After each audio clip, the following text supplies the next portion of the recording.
Hola, bienvenidos al Overtalk Podcast. Yo soy Nick Lorenzo y soy su presentador. El día de hoy tengo el placer de hablar con una persona muy especial, una persona muy talentosa, una mujer que es bailarina de música flórica afroperuana, autora y también educadora. Quiero dar la bienvenida a la peruana radicada en Los Ángeles, Nadia Calmet. Nadia, ¿cómo te va? Muy bien, gracias por esta entrevista, por este espacio.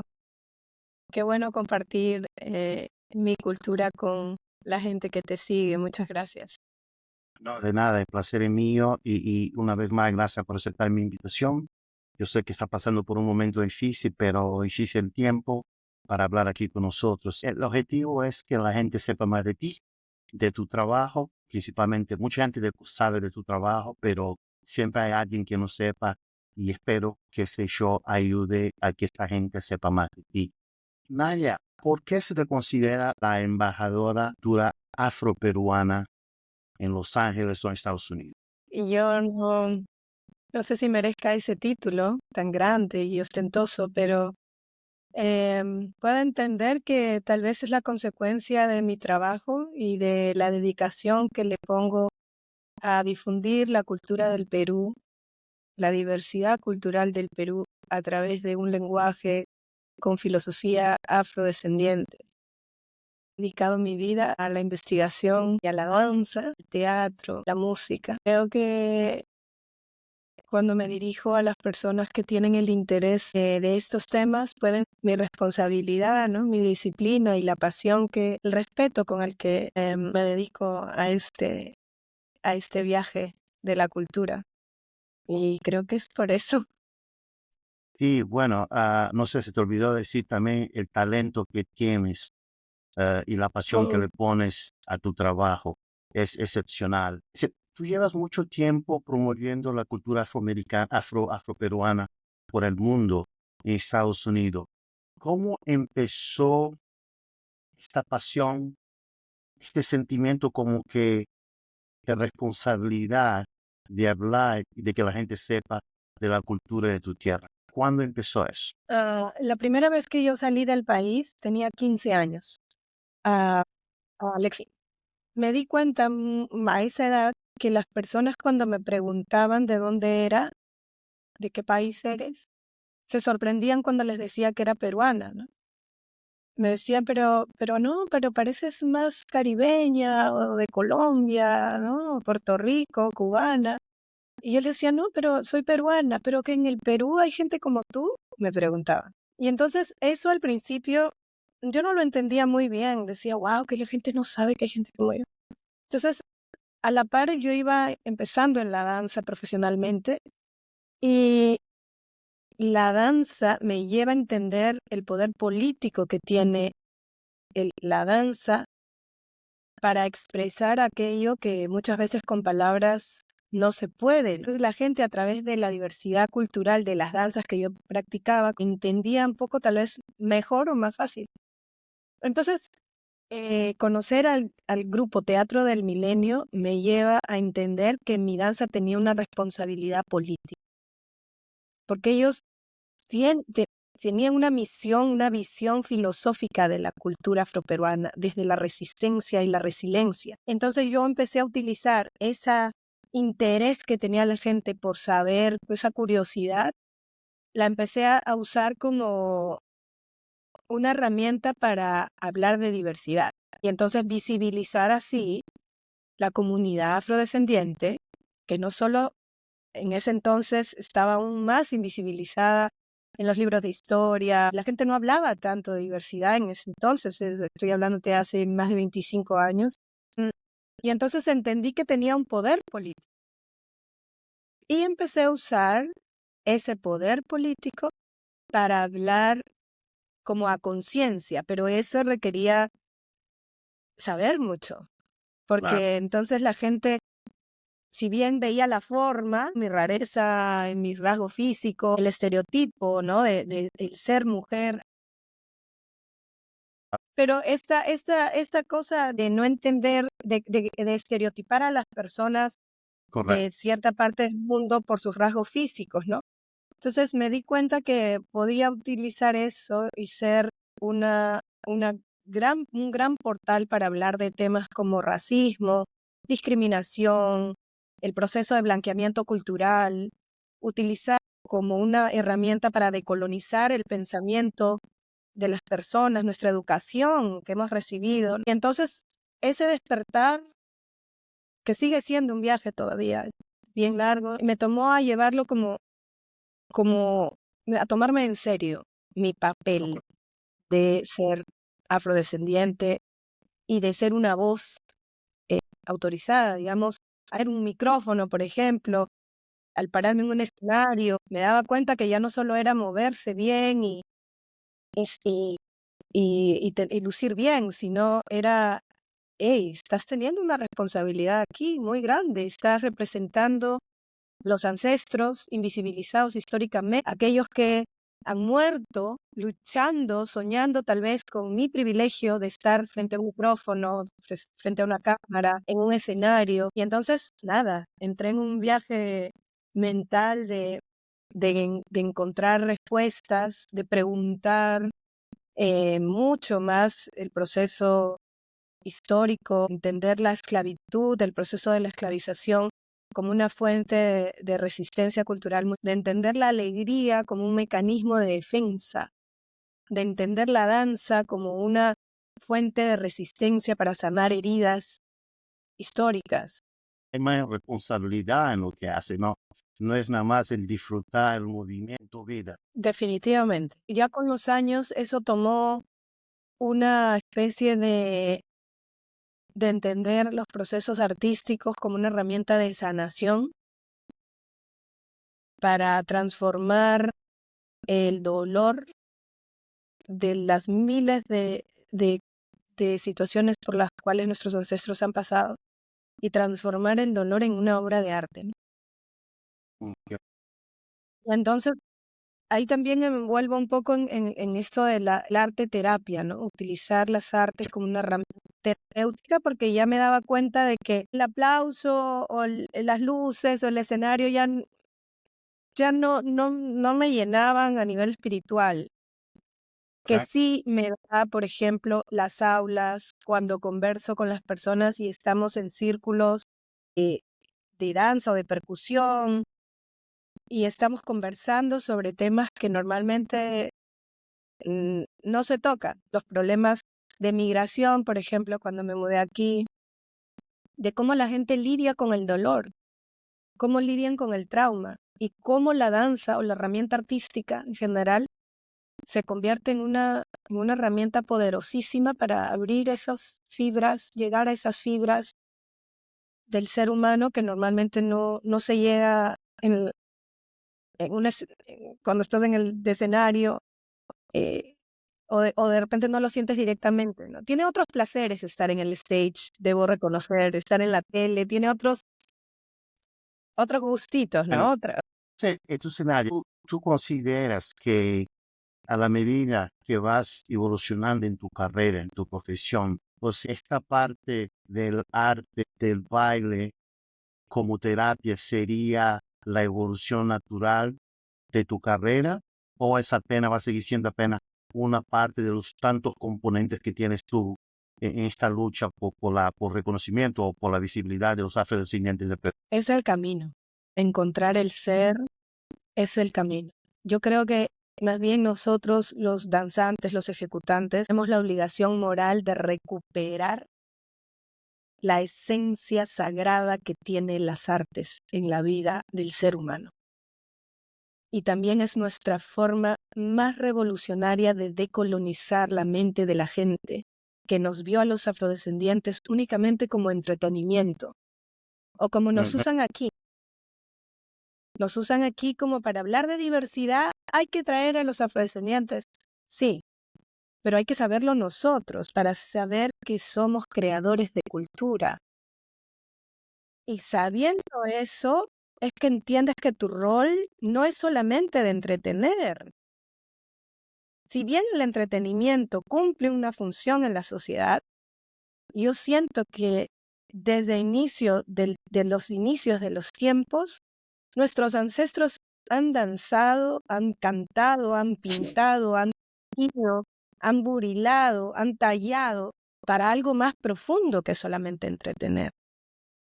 Claro. Y eso tiene que ver con el descubrir del ser, porque si no, estaría yo contribuyendo a esas formas de opresión que el Claro. colonialismo ha impuesto, ¿no? Vamos, te pago, bailas, me entretienes, chao, te vas. Sí, Que a veces, es cierto. y que a veces son, que a veces son formas invisibles. Nosotros como negros, ¿no? A veces participamos sin darnos cuenta qué es lo que está pasando. Y eso que mencionas, eso de que en muchas ocasiones usan para entretenimiento, ellos son buenos para eso. O nos usan para como que desviar las miradas. O sea, vamos a poner uno o dos de ellos para que no sigan hablando. Es una cosa que uno se da cuenta cuando está fuera de tu tierra, cuando estás en un escenario, un ambiente diferente del tuyo. Y tú dices, oh, bueno, me están reconociendo. Pero si paras y te pones a pensar, bueno, no están así, no están así. ¿Me entiendes? Exactamente, sí. Es interesante que tú, porque cuando yo iba, o sea, haciendo como que una investigación para preparar para esa entrevista, yo te veía mucho como un activista social, pero decís unas cosas que me hacen que te pregunte unas cosas, porque seguiste hablando de política. ¿Te ves a ti como una activista política más que una activista social? ¿Y cómo es que tu mensaje, porque estás aquí en Estados Unidos, cómo es que tu mensaje crees tú que impacta a la gente allá en Perú, a la sociedad de la cual viniste? Yo siento que el arte es político. Tiene que ser político para que sea arte. El arte, para que sea arte, tiene que incomodar.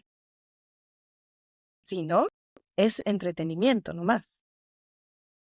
Entonces, yo sí me considero un ser político, pero la política entendida desde qué es lo que es la política. Es tener un punto de vista, es tener conciencia crítica sobre una respuesta ante la sociedad. Mi respuesta es ante la injusticia, ante las diferencias, ante el privilegio. Esa es mi lucha, digamos. Entonces, como ser político, tengo una respuesta política ante la sociedad. Primero es mi rol ante mi comunidad, digamos, o mi propósito de existir, tiene que ir de eso. Por eso elegí entre las múltiples posibilidades que tiene esta carrera artística, decidí enfocarme en esto porque siento que es una voz que necesita ese refuerzo. Digamos, la vuelta a lo que espera la gente de los afrodescendientes, o no llamar tanta la atención, pero de ahí me di cuenta que no, hay que darle la vuelta y utilizar esas herramientas que el universo, Dios, el creador, lo que creamos te han dado para hacer un elemento de cambio que aporte a la transformación social para llevar un poquito de esperanza nomás del mundo, viviendo con esa utopía de querer transformar el mundo en el que yo vivo en algo un poco mejor para las generaciones que vienen. Entonces, ahí respondiendo a tu pregunta sobre cómo siento que esto inspira a otros jóvenes, tengo la suerte de verlo con mis estudiantes, de verlo con las personas que me preguntan, ¿no? ¿Cómo empecé? O que me siguen, o que se interesan por la cultura y luego se dan cuenta, pero tú empezaste hace casi 20 y pico de años, ¿y cómo era en tu época? Bueno, en mi época primero no teníamos este espacio. Afrodescendientes, o sea, eras bailarina y punto. No tienes que hacer nada más. Bailarina, ya está.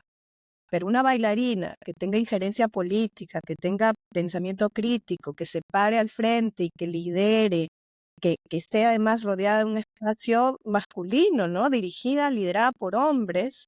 En mi época, zapatear, por ejemplo, danza afroperuana, zapateo, eso era exclusivamente de hombres, las mujeres no zapateaban. no tocaban el cajón. Yo ahí como molestando a los más grandes, a los que decíamos los viejos, molestándolos para que me enseñen, yo decía, pero ¿por qué? Si yo puedo, si yo... Entonces, sin darme cuenta, esa era una revolución. Ahora ver a más chicas como yo, creyendo que son capaces en sí mismas, empoderadas, sabiendo lo que valen, yo siento que es como haber, digamos, labrado un camino que hoy a mí me da mucha satisfacción, mucha satisfacción ver grupos de mujeres organizando una voz, una identidad, creando una filosofía artística desde su mirada. Ya eso es un acto político. Ver esos espacios y digamos que haber sido parte de esa historia, por supuesto con todas las maestras que yo tuve la suerte de recibir. O sea, ya habían mujeres revolucionarias cuando yo estaba ahí, son muy poquitas, ¿no? Y bien, eh, tal vez bien reservadas. Ujú. Y yo veo ahora, cada que regreso al Perú, muchas más chicas con micrófono en mano, cantando, tocando, zapateando, entendiendo su valor de artes. ¿Y cómo te hace sentir eso cuando ves ese cambio, Nadia? ¿Cómo te hace sentir como persona que participa, que está en esta lucha? ¿Cómo te hace sentir cuando ves esa transformación? Muy feliz, me da esperanza. Por eso viajo a Cuba cada que puedo, por eso voy al Perú cada que puedo, porque necesito esa inspiración, regresar a la humanidad. Porque la tecnología nos viene deshumanizando. Es claro que la tecnología ha logrado cosas maravillosas en el ser humano, pero también es cierto que estamos en tiempos difíciles, donde el ser humano le cuesta expresar sus emociones de esta manera natural, ¿no? Donde nos hemos puesto caretas muy fuertes de distancia, que ni la pandemia, porque yo decía, la pandemia nos va a dejar una enseñanza maravillosa de empatía, solidaridad, pero parece que nos hubiéramos olvidado de eso y que va a haber sido un episodio pasajero y que ya volvemos a la normalidad, donde la guerra se ha vuelto la forma más atractiva de llamar la atención, las diferencias territoriales, el uso de las drogas, la gentrificación en estas ciudades eh, grandes como Los Ángeles. Entonces, yo siento que regresar a las artes regresa o aporta semillas de humanidad. Y entonces eso me recarga de esperanza. Yo soy una romántica al final. Yo creo en la humanidad. Yo vivo luchando, creyendo fehacientemente que todavía se pueden hacer cosas mejores. Y entonces, para tener dosis de esperanza, necesito rodearme con modelos de esperanza. Y esto me lo da Claro, cuando me claro, acerco claro. a los... Eres un optimista, eso es bueno, necesitamos mucho más gente como tú, más optimista. Hace poco hablaste de la pandemia. La pandemia trajo lo que trajo de desgracia, pero para ti trajo una otra cosa, fue cuando, o sea, trajiste tu primera composición y producción musical, fue durante la pandemia, Samacueca, y también fue una combinación, fue durante el bicentenario del Perú y también fue durante la pandemia. Dime cómo, o sea, fue un sabor como agridulce, ¿cómo fue eso? ¿Cómo fue eso? O sea, estar feliz porque va a sacar un nuevo trabajo y al mismo tiempo tener, o sea, el bicentenario al mismo tiempo tener esa desgracia que estaba pasando por todo el mundo. Sí, pues es que es una lucha constante entre vivir entre la esperanza de un futuro que no sabemos y el presente. Sentía yo como dos fuerzas intrínsecas. Por un momento en la pandemia yo entendí que la humanidad iba a dejar de existir, tal vez, y íbamos a desaparecer, quizás la mayoría. Pero tú eres una optimista, pues. Sí, entonces mi otra Nadia que se resiste a eso, buscaba maneras de alimentar la voz de la esperanza. Y me daba Ok. cuenta que eso sucedía cuando abría mi computadora y me conectaba con una cantidad de personas que desde sus casas se conectaban buscando un poquito de salir de esto, de la opresión que todos sentíamos al encierro. Entonces me di cuenta de mi privilegio otra vez artes haciendo de salvavidas, porque claro, había días en el que yo abría la computadora y la gente lloraba porque me decía, acaba de morir mi familiar, morir mi tía, no la puedo enterrar, no puedo, ¿entiendes? Era como, bueno, vamos a bailar, vamos a ofrecer esta danza al dolor de tal, para que se convierta, ese sudor transforme en gotitas de esperanza y de amor, para que llores. Vamos a llorar, vamos a bailar zamacueca para el viento, vamos a bailar alcatraz para la energía del fuego, y ese fuego que me lleve como el gran abuelo. El fuego es la herramienta de la depuración, del quemar para que vuelva a empezar. Vamos a bailar a la energía del agua y vamos a bailarle al agua con unas lavanderas y vamos a bailar. Y entonces con esta cosa, incertidumbre entre vamos a morir, ¿no? ¿Qué quiero dejarle a mi hijo? Digamos, y cuando digo mi hijo, digo a todos mis hijos que la vida me ha puesto, estudiantes, mis amigas, a las que nos maternamos, a los amigos, a mis mismos hermanos. Entonces, ¿qué les quiero dejar? Y bueno, les voy a dejar lo mejor que yo tengo, ¿no? Que es mi arte. Y tiene que quedar eso plasmado. Voy a convertir esto en música, porque la música entra facilito al oído y puede llegar a tu corazón. Y yo escribo siempre una forma de dejar allí todas mis emociones. Y entonces me senté y escribí como muy fácil, debo decirlo. No es fácil porque tiene que pasar por un proceso de inspiración, de entender, de saber la historia, qué significa la zamacueca, por qué una zamacueca y no un festejo, digamos. Y es porque era el bicentenario del Perú y claro, serán 200 años del bicentenario del Perú, donde me cuestiono, ¿y de verdad somos libres? Cuando decimos eso en el libro nacional, ¿de verdad somos libres? Y entonces la zamacueca se convierte en un acto de revolución, muy sabiendo que esta danza fue prohibida por su acto contenido sensual. Y entonces hoy yo me bailo una zamacueca con toda la sensualidad, la feminidad, rendiéndole culto a Shun y a todas las diosas maravillosas de este universo, bailándole al viento, bailándole al agua, con total desprendimiento y siendo yo misma. Entonces, la zamacueca, escribirla fue como botar esta conversación y convertirla en una canción. Y cuando les Ok. cuento esto a mis músicos, que por suerte hay amigos músicos en todo el mundo, y aquí en en California estaban pues, el maestro justo estaba aquí, el maestro Juan Medrano Cotito, estaba Elizabeth Panchán, una cantante maravillosa, Pierre Padilla, que vive en San Francisco, y el maestro en la guitarra. Le mandé la música inmediatamente y él, le mandé la letra, perdón, le mandé, me acuerdo, a mi mamá una melodía, a mi mamá y a mi hermana, que ellas como que la tararearon, le pusieron, ¿no? La tararearon, no, porque ellas son, mi mamá y mi hermana son la de la voz en mi familia, y ellas le pusieron sus ingredientes, luego se la mandé al maestro de la guitarra, y él hizo el arreglo, me dijo, una de ellas está casi lista, me mandó el arreglo, llamé a los amigos, quiero ir a grabar. Y ellos dijeron, ya, era la pandemia, vamos a buscar un lugar público, un lugar que podamos ir y no nos bote la policía. Así que buscamos un parque en San Francisco, desde Los Ángeles a San Francisco con mi hijo en brazos. Y salió Zamacueca el Bicentenario, que es un tributo al Perú, una prueba clarísima de resiliencia, ¿no? De resistencia cultural en medio de una pandemia.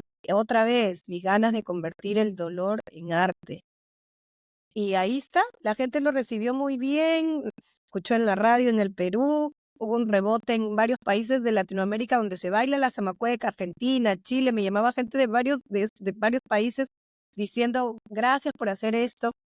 Y yo creo que, claro, la pandemia nos encerró en nuestras casas, pero también nos abrió otras fronteras. Yo nunca trabajé tanto como en la pandemia. Nunca. Nunca conecté tanta gente como durante la pandemia. Y entonces eso Ok. también crea el poder que tiene el ser humano de reinventarse. ¿Y por qué eso? Porque es una manera de sobrevivir, porque si no te reinventas, puedes morir. Entonces, Así, los que es estamos cierto. vivos, tenemos pues que la responsabilidad de honrar la vida. Y eso era una manera de hacer también. Hablando de escribir, hablando de educar, tú eres educador, eres escritora, escribiste un libro para niños, Cajón, Cajita, Quijada, pero me vas a hablar del libro, pero yo estoy interesado, yo escuché la historia, cómo surgió la idea, pero cuenta, por favor, por qué decidiste escribir este libro. O sea, cuéntanos la historia. Es interesante, me gustó escuchar cuando estaba investigando para esa entrevista. Cuéntale a mi audiencia, por favor. Sí, bueno, yo cuando vine a vivir aquí, a Los Ángeles, me invitaron a una escuela en el mes de la hispanidad, ya sabes que celebran. Y bueno, yo llegué con mi cajón, mi cajita y mi quijada a la clase y me recibe en esta escuela de elementary, el elementary school, y la maestra que me recibe era española, ¿no? Y me dice, oh, muchas gracias, en España estamos orgullosísimos, gracias por traerle a nuestros niños. Y a mí casi me da algo, me quedé así paralizada, la sangre me subía así desde los pies hasta la cabeza y dije, ¿cómo? ¿Qué está pasando? Y entonces empiezo a contar la historia de Paco de Lucía, ella me miraba y su cara se transformaba y como que me quería pedir les cuento, ¿no? A los niños que mucha gente cree que el cajón es español, pero no, que el cajón nació en el Perú, que el mismo Paco de Lucía cuenta que fue cuando conoció a Caitro Soto, que se enamoró del cajón y entonces lo trae a España y bueno, desde España se hace tal vez más popular y por eso la gente cree que es español. Todos así, en shock. Y luego de pasar por esa cosa de el patriotismo, dije, bueno, esto es una oportunidad muy grande para educar. Exacto. Y hay que empezar con ellos, con los niños, porque si tú Sí. siembras la semilla, florece. Y Ah, entonces terminé la clase, todos querían el cajón, querían la cajita y querían llevárselo, me lo llevo, te lo compro, no sé qué, dije, yo no puedo, ¿cómo? Estos son para mí, cajón, cajita y quijada, son para mí como Padre, Hijo y Espíritu Santo. ¿Cómo lo voy a dar? No hay forma. Pero entonces dije, ¿qué puedo hacer? Algo para que ellos se lleven a casa y que sigan hablando de esto. No puedo darles el cajón de la gente quijada para sus casas, pero creo que puedo hacer algo que sea fácil de llevar. Pero acá habían muchos retos, porque como salíamos de la pandemia, y en la pandemia el pensamiento filosófico para mí se había incrementado muchísimo, me llegó una invitación para escribir, a contribuir con un libro de filosofía afroperuana, y me dieron la responsabilidad de escribir un prólogo. Entonces yo estaba escribiendo filosofía, y eso, seamos honestos, a los que nos gusta la filosofía sabemos que somos un grupo reducido de gente al que le gusta leer filosofía porque requiere muy pensamiento crítico. sí. Entonces yo dije, a ver, ¿y si dejamos un ratito a nuestro ego, a un costadillo, y te pones a pensar en a dónde quieres llegar realmente? Y bueno, hay que sembrar desde la, la base, porque el pensamiento filosófico va a llegar a las personas ya letradas, que han pasado por algún proceso académico, va a llegar ya en un momento mucho más largo en la vida. Pero ¿dónde está el cambio real? Es aquí, en la base. Y mi hijo estaba pequeño, entonces dije, si educamos aquí, ya hemos hecho, la brecha se ha cortado. Entonces Ujú. dejé en pausa el libro de filosofía, que lo sigo escribiendo hasta ahora, así es lento porque es otro proceso, es mucho más largo, y dije, voy a reducirlo a, hay varios retos, tiene que ser bilingüe, tiene que ser en no más de 20 páginas, tiene que ser dirigido a niños de 0 a 100 años, pensando que esto también lo va a leer el abuelo, el tío, el primo, el cuidador del niño que está al lado. Tiene que verse bien porque va a representar a mi comunidad. Tiene que estar muy bien diseñado, tiene que ser así de exquisito como me encanta que se vea nuestra cultura. O desde, bueno, para ser latino está bien. Esos comentarios a mí me molestan mucho. Había muchos retos que cumplir y mucho papel que error, rehacer, hacer, deshacer, encontrar palabras que sean fáciles, pero también filosóficas, que represente una conversación después de que la persona haya leído este libro o de que el papá se lo lea al niño y el niño pregunte, pero ¿qué significa resiliencia, papá? ¿Por qué qué dice esta palabra? ¿Por qué la quijada representa poder hacer arte incluso después de la muerte? Eso está en mi libro, porque quiero que los niños se pregunten eso, de entender los procesos de la vida como herencia que nos han dejado como herramientas para resistir dolores tan grandes como la esclavitud. Entonces Correcto. ya no era solamente este libro informativo con un vocabulario donde hay que hablar de Paco, de Lucía, donde hay que hablar de Caitro, donde hay que hablar del instrumento, pero también hay que hablar de más de 500 años de historia de resistencia y resiliencia. Entonces había mucho borrar, hacer, rehacer. Después de 4 años de testear esto ante público real, es decir, niños bilingües de 0 a 11 años en este caso, y luego ese mismo formato pasarlo cuando hago mis clases en la universidad con chicos del college, que tampoco tienen idea de, espérate, ¿existen afroperuanos? Entonces, era ese mismo formato, pasarlo en diferentes públicos objetivos, hasta que dio como resultado esto.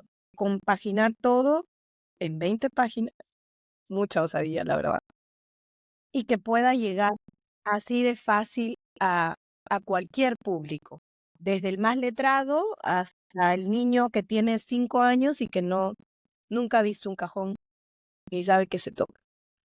Y creo que el Perfecto. resultado hace justicia a esos años de explorar, de testear y de contrastar, ¿no? Eso creo que el libro le hace justicia. Estoy bien contenta con la ¿Dónde? respuesta. Es un buen libro, es un buen libro y cuando dices desde el punto de vista educativo para los niños, es muy provechoso. Y como africano que soy, estoy muy orgulloso que tú como afroperuana de alguna forma también ayudes a promover, a dar a conocer mi cultura. Cultura es un orgullo saber de eso, ¿no? Muy poca gente que después que sale de sus países, no que se olvide su cultura, no quiere hacer eso, no hace un esfuerzo. Tú estás haciendo un trabajo muy bueno. De nuevo, estoy orgulloso por ti, por tu trabajo y de nuevo, ojalá que el libro salga pronto para que lo podamos todos leer, ¿no? Los pocos, los muchos que nos gusta la filosofía, ojalá salga pronto que lo podamos ver. ¿Dónde podemos comprar cajón, cajita y quija? Y me encantaría. El libro se vendió todo. Las primeras 1000 unidades se vendieron. Yo tengo algunos conmigo que los uso para mis clases, cuando voy a las clases, pero de hecho el plan para este 2025 es reimprimir otro lote de libros y siempre lo van a tener a disposición en mi website, que es www.nadiacalmet.com. En el sistema recién estoy aprendiendo a cómo usar esas herramientas porque toda la producción del libro desde cero lo hice con mis ahorros y con los ahorros de mi hijo, porque era la manera Oh, yo dije, "Pero si nos vamos a morir, bueno, dejaré pues aquí en la tierra, porque ya que me voy a llevar al otro barrio". Entonces, yo hice todo eso con mis ahorros de personales. Pero en Perú hay gente como tú, o esto es peruano, contribuir a la cultura y un poquito también ser esta contracultura, hacerle frente a la tecnología. A mí, vamos a TikTok liderando a la sociedad. Los que así, hacemos, los educadores culturales, los comunicadores sociales, tenemos que hacerle frente a eh, a la tecnología, la cual no es poca cosa. no es poca cosa, no es una lucha fácil, pero lo vamos intentando, lo vamos intentando. Y oye, al final tú de verdad eres como una educadora, no se te quita eso. Nadia, yo quiero darte las gracias por hacer un tiempo, aún estando pasando un momento difícil que está pasando, por hacer un tiempo para hablar conmigo y dar a conocer tu historia. Por supuesto, claro que sí, Listo, avísame cuando estés aquí y vente también a una de las clases, me encantaría compartir. claro. Tenemos clases todos los sábados en un centro comunitario aquí en Lincoln Heights, así que por si estamos damos el contacto para conocernos y para intercambiar conocimientos. Absolutamente, eso va a pasar. Yo te voy a llamar así, mi hermana, muchas gracias. Muchas gracias. Sigue en este camino y que tenga muchos, muchos éxitos, ¿ok? Muchas gracias. Gracias por hacer estas conexiones que son muy importantes para mantener esta comunidad ciber. Absolutamente, absolutamente. Te me cuida.